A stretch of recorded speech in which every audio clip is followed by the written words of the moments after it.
Welcome to The Explainer. So today we are diving into a masterclass study guide that's going to help us conquer those school math exams with absolute confidence. I mean, if you've ever just stared blankly at a word problem involving ratios and thought, what is this? You are in the exact right place.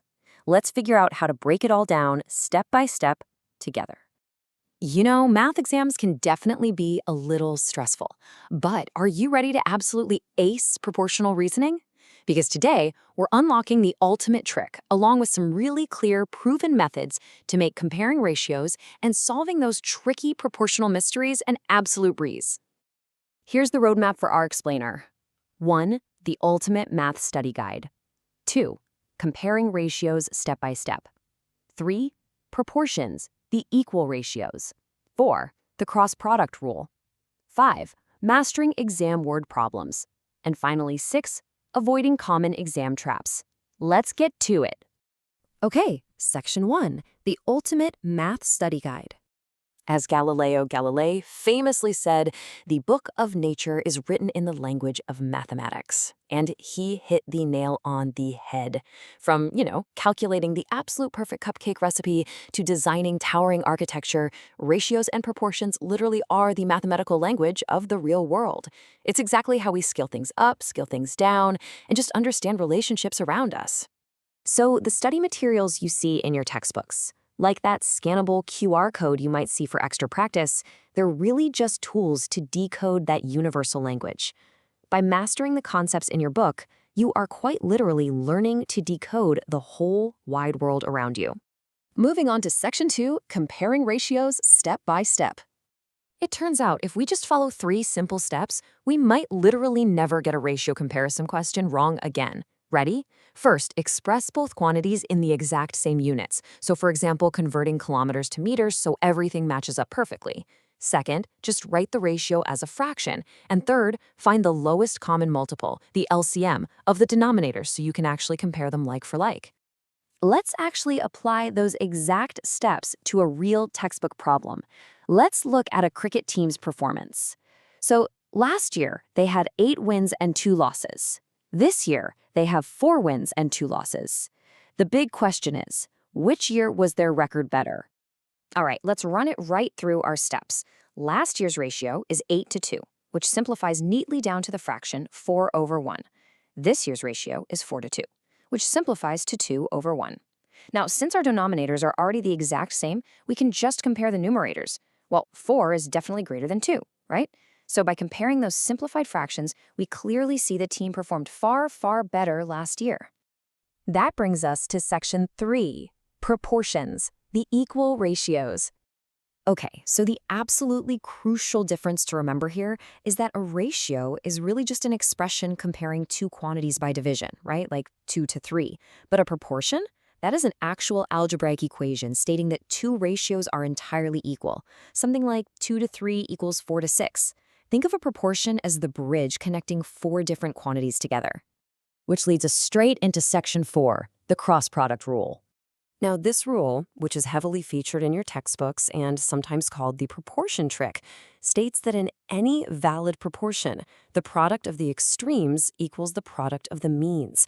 Basically, simply put, if A over B equals C over D, then A times D equals B times C. It's a total game changer. It lets you solve almost any proportional mystery just by cross-multiplying. All right, Section 5, mastering exam word problems, the main event. We all know word problems can be scary, but honestly, don't panic when you see one like this on the test. If a 10-foot tree casts a 4-foot shadow, what is the height of an electric post that casts a 10-foot shadow? Just take a breath. All you have to do is look for the hidden ratios. Because by setting up our ratios and applying that awesome cross-product rule, we just turn a wordy puzzle into basic algebra. So, step 1, write the ratio of the tree to its shadow. That's 10/4. Step 2, set up the proportion for the electric post. We'll make its unknown height x over its 10-foot shadow. So now we have 10/4 equals x/10.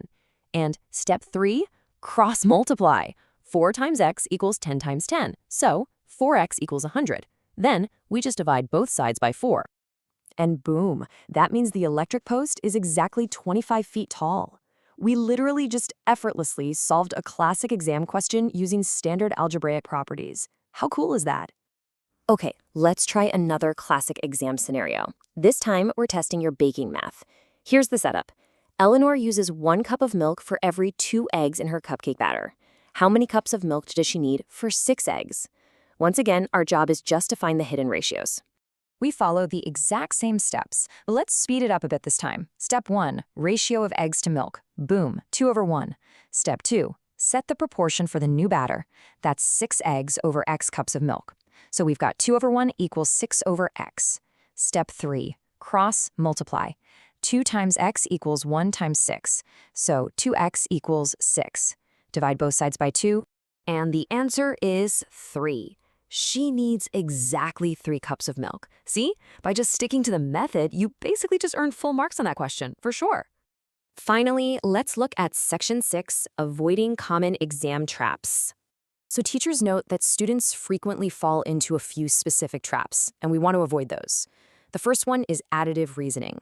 When checking if 3 to 6 is equal to 4 to 8, some students will say yes, because, well, 6 minus 3 is 3, and 8 minus 4 is 4.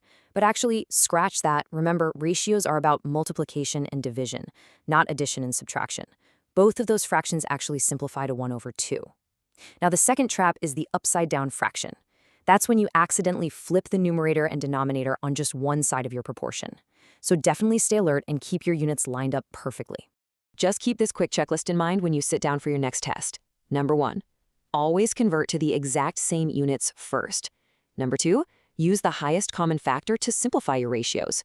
Number 3, ensure your fraction order matches on both sides. Number 4, remember the cross product rule, AD equals BC. And number 5, always double check your math. Keep this little checklist in your back pocket and you will navigate right past those traps like an absolute pro. I'd say you are totally ready to ace this test. But remember, proportional reasoning isn't just about passing exams, right? It's really about seeing the hidden mathematical connections in the universe. So keep this step-by-step guide handy and ask yourself, what complex real-world mysteries, from baking in your kitchen to towering architecture, are waiting for you to decode them next?